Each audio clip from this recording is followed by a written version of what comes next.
Well, at the risk, look, my camera's gone on the floor. Right, at the risk of spamming the YouTubers today, here comes tea cake. I am also prepping a Living Wreath workshop that I'm going to do, a demo that I'm going to do tomorrow afternoon, which is the 6th of April at, I think, 4:30 in the afternoon.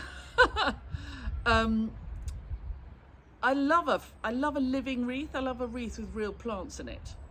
I think they're beautiful, and I love the fact that you can at the end plant whatever it is you've put in your wreath into the garden, or you can put the wreath on the garden and it'll root. Anyway, I've got to get ready for it, so I thought you might like to come along with me while I cut and think about what I'm going to have for it.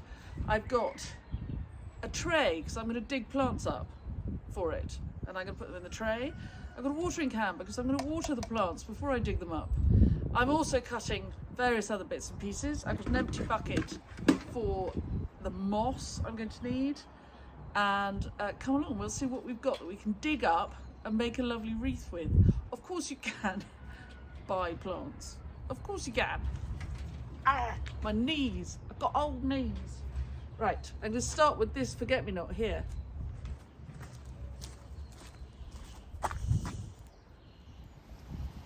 Now look, little forget-me-not. It's kind of in the wrong place, but it's perfect size for my demo. So I'm going to water it, really give it a good water, and then I'm going to dig it up. I don't want it to dry out. There we go. So look, there we are. I have dug up the forget-me-not. It's already come apart. It's got several, it's going to make several little bits for my lovely planted up wreath. Isn't that gorgeous? But I don't want them to dry out. I'm doing this tomorrow, so they've got to survive quite nicely. So I'm kind of half planting them in a tray to last.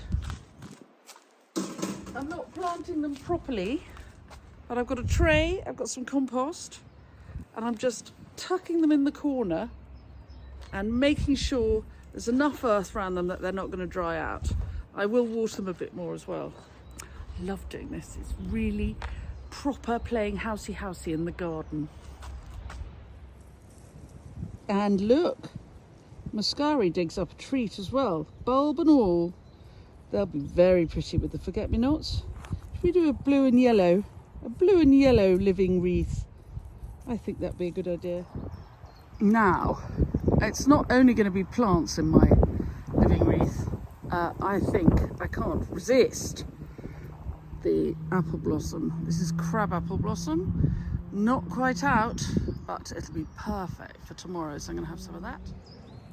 And I've cut some of these dinky little yellow daffs. These are Milner for my living wreath. I've cut them to their bulbs are too deep to dig up, but they will be very nice in the wreath as part of the mix.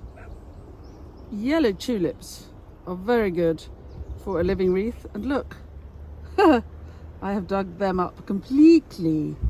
They're quite short stemmed still, it's cold, but they'll do very, very nicely for this little combination. Look, aren't they beautiful? Oof. I'm not digging up the cowslips because Fabrizio would kill me. But they cut very nicely and they grow in the vase. I did them for display at the Chelsea Flower Show with Joe Thompson, the garden designer, some years ago, and they really grow and grow and grow. So they're just beginning to flower now. It's the beginning of April, and you can imagine Chelsea Flower Show always 20-something of May, so they've got a good long season ahead. Anyway, I have another tip for you. Because the cowslips are not especially long stemmed and you want to put them in a bucket of water, I'm putting them in with the tulips, but I'm using the tulip join between the tulip leaf and the stem to stop the cowslips collapsing into the water. There you go. Then they will have their little feet in water, but they won't drown. Handy. And of course a few hellebores for tucking into my lovely living wreath. Look, nice seed heads beginning to form. but they'll be fine in the moss. I'll show you how when I make the wreath. Coming along nicely, but I think I probably need some foliage. This variegated euonymus japonica goes very, very well in a mossed wreath. Really beautiful. And along, look how well even growing it is. It goes with the silvery brachioglottis. Brachioglottis. Now, when I'm making anything with moss, oh, thanks, tea cake, I pick the moss up out of the dry paths in my garden. It is a bit dry actually. If the moss is very dry when you're pulling it up out of the ground, you can always rehydrate it in a bucket and drain it in a sieve. Top tip. So now I'm walking through the edge of the lug fall. We call it the lug fall because that's an old medieval word for the edge of the forest. If I turn around, you'll see behind me in the far off distance, can you see just there? That is the old Selwood forest, which is as old as the recession of the last ice age. And if you don't find that thrilling and exciting, then you don't have the same kind of niche lunatic passions as I do. No, you're a very nice and happy person. I do like the fact that just above us on that ridge are the remains of a forest that's been around since the last ice age. Yeah, niche enthusiasms, but enthusiasm nonetheless. So I've started with a bit of this Physocarpus, which is just coming out here. Lovely zingy yellow.